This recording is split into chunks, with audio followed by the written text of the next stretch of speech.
Hi there, this is my new channel. Well, if you have ever seen me before, that must be through another channel called as Madras Local. Well, that channel is for the purpose of traveling, and this new channel, namely ENVISION, is for a multi-purpose channel. Now in this video, this is going to be my first video and a first review of a car. If I am a little bit wrong or if I am a little bit sloppy here and there, just try to get past those niggles. Anyways, coming back to the video, this is the review of the 2018 third generation Swift diesel variant. This is the VDI variant of the car, the second entry level car out of the 6 variants offered for the diesel and 6 variants offered for the petrol. So there are a total of 12 variants in this car. The range of this car started at around 5.99 lakhs for the diesel variant and 4.99 lakhs for the petrol variants. Well, this being the diesel variant, let's just talk about the diesel one. This is the VDI version, which is the second entry level version, as I mentioned before. This car started at a price of around 6.96 lakhs ex-showroom price Delhi. This car was brought at an on-road price of around 8 lakh back in 2018. So let's start with the exteriors. Now starting upon, you get this bonnet here and you get a black treated. It's not made of metal, that is kind of plastic. You get a Suzuki logo here and you don't get a LED lights here because this is the kind of mid variant, lower mid variant. So you don't get a projector headlamp setup. Instead you get a halogen headlamps here and there, and you also get a fog light there. Well, that's it, nothing much to talk about the looks of this car, especially this headlights. If you just remember the second generation of Swift that came back in 2010, though was not an revolutionary design but an evolutionary design from the the first generation OG Swift. This thing kind of has that reminiscence, but this is a revolutionary ability, I will call. Whether it's good or bad, we need to drive it and tell it. But as for the looks goes, it's pretty good.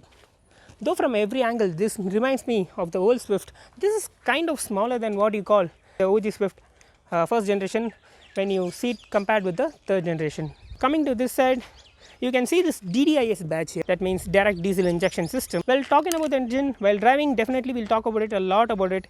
Okay, coming to the tires, this is a Piuni 165/80 14-inch wheels. Well, in the base variant LDI VDI you get 165/80 tires, 14-inch tires, and for the ZDI and the ZDI Plus you get a 15-inch tires as standard. These tires are from Apollo, I think. Yes, these are Apollo tires. Coming to this door handles, you don't get a request sensor in this particular model. You get the request sensors in the higher variants, that is the ZXi and ZXi Plus, I believe.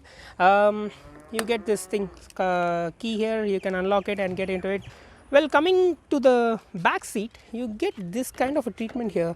Well, this might surely remind you of the Chevrolet Beat, the 2011 Beat especially. You didn't get this kind of a door handle back, but honestly I don't feel this is a very nice addition to the Swift because it kind of robs away the sporty appeal of it. Well, anyways, Maruti calls this as sporty. Well, I don't know how that goes well with those words of Maruti. Coming back, we have polo-ish kind of lights. Well, yes, few might agree with me, but just cut this part of it. And just look at these lights. It just looks very similar to the Polo, at least to me. You get a Suzuki badging here. Well, the Swift was so popular that Maruti Suzuki went on to remove the moniker of Maruti Suzuki, the brand name itself, like how they pulled off the Swift name from the Desire and just named the Desire as Desire, not the Swift Desire. And here you don't even get the name of the variant here. So whatever you get back is this Swift. Swift by itself is a brand for Maruti Suzuki. We'll talk about the evolution of Swift while driving this car. And also I miss that kind of fog lamp that you got somewhere here, I think. In the first generation OG Swift, that was a beautiful looking thing, to me at least. You can see there's no fin kind of antenna here. And whenever I'm passing over any wire or this thing while taking reverse from my house, it kind of snips it. Anyways, we'll get into the rear seat. This kind of looks like a door handle of a cupboard and not like a car. I don't know why. This is the rear seat.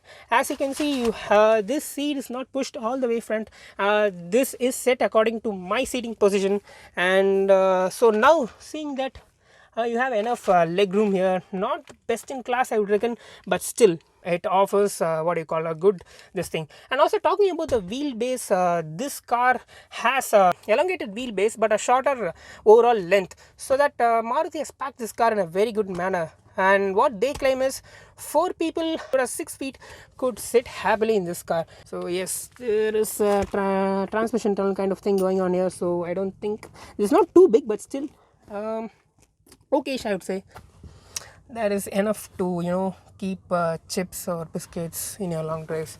Nothing more than that. You get headrest here, they're not adjustable, but still gets the job done. Under thigh support is okay, a little bit lacking, but okay, it's adequate. The OG Swift had a kind of claustrophobic feel inside the cabin. There too when sat behind the driver's seat. Well, this thing, that kind of niggles are all overcome with third generation. That's from the back door. Also you get some cubby holes here. You can keep changes here, and also door packets are also present. Well, I don't think even a 1 liter bottle could fit in it. Like, okay, you can fit in the Limca bottle. The Swift is a car that is primarily meant for the driving pleasure of it. So let's get to the driver's seat and feel how good it is in the front.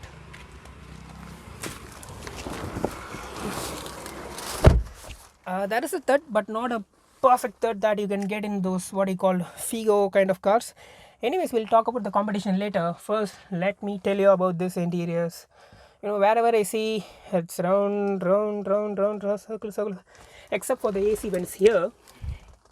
Somehow they managed to not to put in a round circular AC vents. But if you remember in the OG Swift and the second generation Swift, you got those rectangular kind of what you call AC vents here.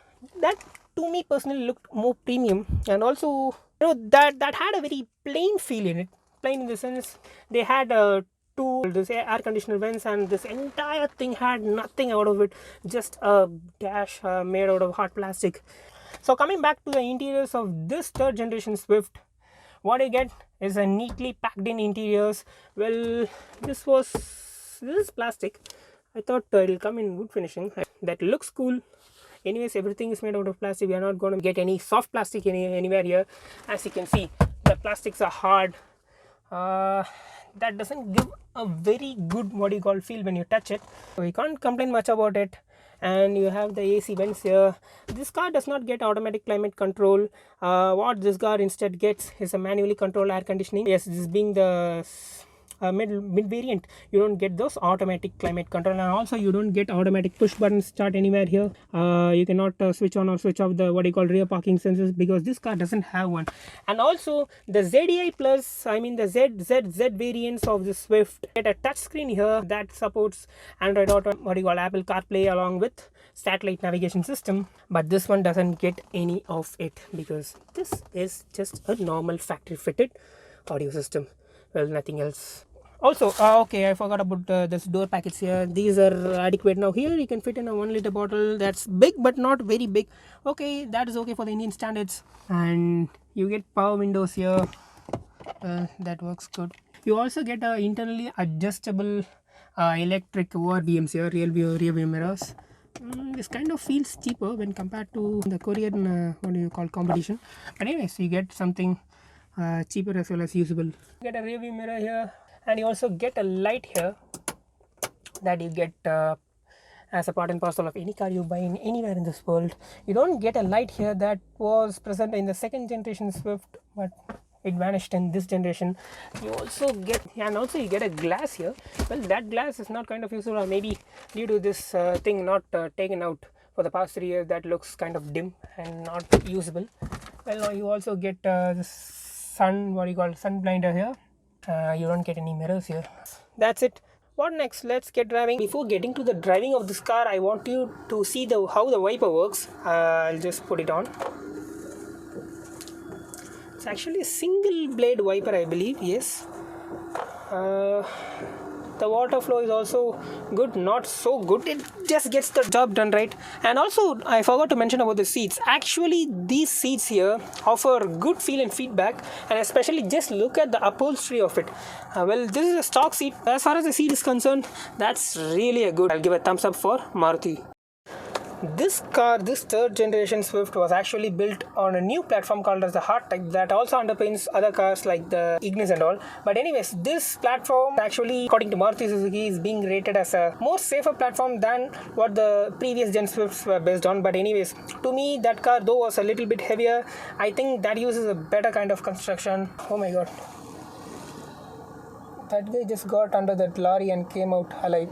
But somehow, despite using high tensile steel and good aluminum here and there, this car kind of feels cheap. I don't know why, or maybe that's just my feel when I just touch the car here and there inside and outside. But the Hardtech platform is also compliant to the AIS 145 safety standards. So you get everything, like you get ABS, EBD, and also 2 airbags as standard across all variants. So that's something good. And also you get a brake assist. Okay, that's for the safety point of thing. Now let's get driving and see how good this thing drives. So I'm going to start this car. Let's see how good the NVH levels are. Okay, you need to push on the clutch all the way down. Okay, it's all good. Okay, that's a good rev. Let's get to the driving. So yes, let's check how good this TDIS motor is.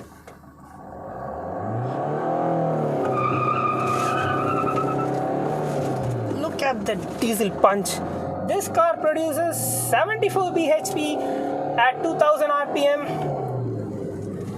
and 190 newton meters of torque. Just look at the torque pull. Oh my god. Well, this is what the Swift is known for, right? Oh my goodness, this diesel. Okay, so we are all the way up to 120 here. Well, I just went a little bit berserk here in this Salem highway. This is a beautifully well built road. But anyways, talking about the car, this engine is actually, you won't believe, this is a 14-year-old engine. 2007, the first generation Swift was launched. Also, this car gets a 14-inch wheels and not the 15-inch, mind that. But still, this car is giving adequate performance. Now, I wish I drove the 15-inch ZXi Plus variant. You know, that should be even better. Now, let's take a U-turn. And also not to forget that this is a very efficient car, and ARI is rated at 28 km per liter efficiency for this diesel motor. Well, okay, I just went off the line. What am I talking about? The diesel engine. Actually in 2006, or I think during the end of 2006, Maruti had struck a deal with Fiat, which was, going through a period of suppression because of low sales start. They also okayed a deal with Maruti Suzuki, that they will give their diesel engines. That engine was called as the 1.3 liter multi-jet engine from Fiat. We saw under the hood. Well, that engine was beautifully optimized by Suzuki.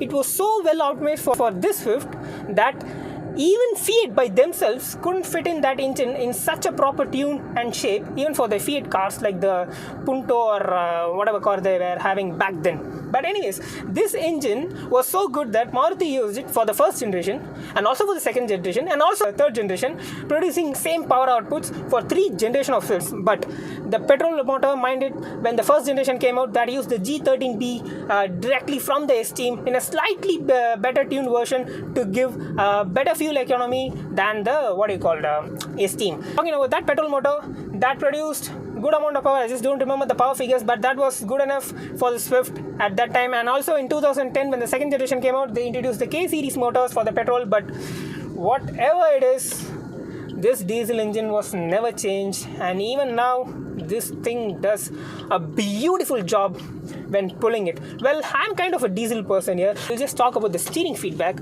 Now you see we are encountering a slight bit of a curve here, and we are going to be taking a big U-turn. Just look at how good this car just grips around the corner.